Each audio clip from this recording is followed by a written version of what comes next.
BJP booth সভাপতিতে 10,000 টাকা করে খামে ভরে দেওয়ার জন্য নিয়ে যাচ্ছিলেন বাসে করে এক যুবক। ধরল পুলিশ। উদ্ধার 7 লাখ টাকা।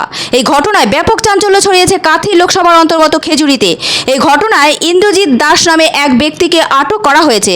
যদিও তিনি নিজেকে এক অরাজনৈতিক কর্মী বলে দাবি করেন, তিনি নিজেকে সেলসম্যান বলে জানান। তিনি বলেন, আমাকে এক পরিচিত দাদা টাকাগুলো ব্যবসায়ীকে দেওয়ার জন্য দিয়েছিল। আমি সেই মতো টাকাগুলো নিয়ে যাচ্ছিলাম। এখানে কত টাকা রয়েছে তা আমার জানা ছিল না।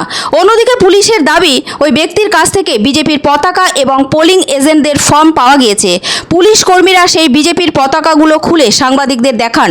যদিও এই দাবি মানতে রাজি হননি টাকার বাহক ইন্দ্রজিৎ দাস।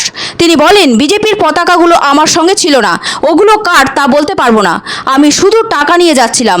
ইন্দ্রজিৎ দাস নামের ওই যুবকের আরও দাবি, সফি নামে এক ব্যক্তি টাকাগুলো দিয়েছিল, তিনি ওগুলো নিয়ে যাচ্ছিলেন। বাসে করে যাওয়ার সময় কাঁথি লোকসভা কেন্দ্রের অন্তর্গত হেরিয়া অঞ্চলের ইরিঞ্চি ব্রিজের কাছের নাকা চেকিংয়ের সময় তাকে বাস থেকে নামিয়ে তল্লাশি করে পুলিশ। পুলিশের কাছে এ বিষয়ে গোপন খবর ছিল। ওই যুবকের ব্যাগ খুলতেই প্রচুর খাম বের হয়। প্রতিটি খামে 10,000 করে টাকা ছিল। প্রাথমিকভাবে জানা যাচ্ছে 70টি খাম উদ্ধার হয়েছে। এছাড়াও 2টি বাজারের ব্যাগ উদ্ধার হয়েছে। যদিও ওই ব্যাগগুলো তার সঙ্গে ছিল না বলে দাবি করছেন ওই যুবক। ব্যাগগুলো থেকে প্রচুর বিজেপির পতাকা এবং কিছু কাগজপত্র পাওয়া গিয়েছে। পুলিশের দাবি, ওই কাগজগুলোতে বুথ এজেন্ট বসানোর জন্য যে ফর্ম ব্যবহার করা হয় সেই ফর্ম রয়েছে।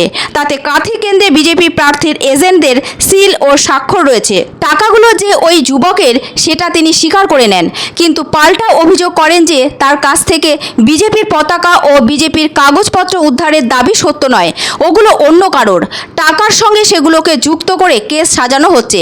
সাংবাদিকরা আটক যুবককে প্রশ্ন করেন, টাকাগুলো কোথা থেকে এলো? যুবক দাবি করেন, টাকাগুলো তার পরিচিত এক দাদা ব্যবসায়ীকে দেওয়ার জন্য দিয়েছিল। সেই মতো তিনি টাকাগুলো নিয়ে বাসে করে যাচ্ছিলেন। পুলিশ এসে টাকাগুলো বাজেয়াপ্ত করেছে। তিনি কোনো রাজনৈতিক দলের সঙ্গে যুক্ত নন। তার বিরুদ্ধে আনা সমস্ত অভিযোগ মিথ্যে। উল্লেখ্য, কাঁথিতে 6ষ্ঠ দফার নির্বাচন হবে শনিবার। তার আগে এই টাকা উদ্ধারের ঘটনায় ব্যাপক চাঞ্চল্য ছড়ালো বঙ্গ রাজনীতিতে। দলীয় ভোটের বুথে পতাকা না, ওগুলো আমার না।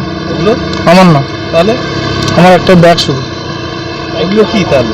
ওগুলো আমারই না। এই আপনার কাছ থেকে তো না না, আমার কাছ থেকে না, এটা আলাদা, ওটা জিজ্ঞেস করুন না। আচ্ছা, ব্যাগে টাকা? ব্যাগে টাকা গেছিলাম একটা জায়গায়। কে পাঠিয়েছিল? কে? ওটা আমি জানি না, আমাকে একটা দাদা দিয়েছিল। দাদার নাম কি? সফিদা বলে একজন। হ্যাঁ, সফিদা বলে একজন। সফিদা। তুমি জানি না কি কাজ করে। টাকাটা মূলত কোথায় যাচ্ছিল তাহলে? আপনি আপনি কোথায় নিয়ে যাচ্ছিলেন? একজনের কাছে গেছিলাম। কত টাকা আছে ওতে? ওটা আমি জানি না। কি কাজ করে?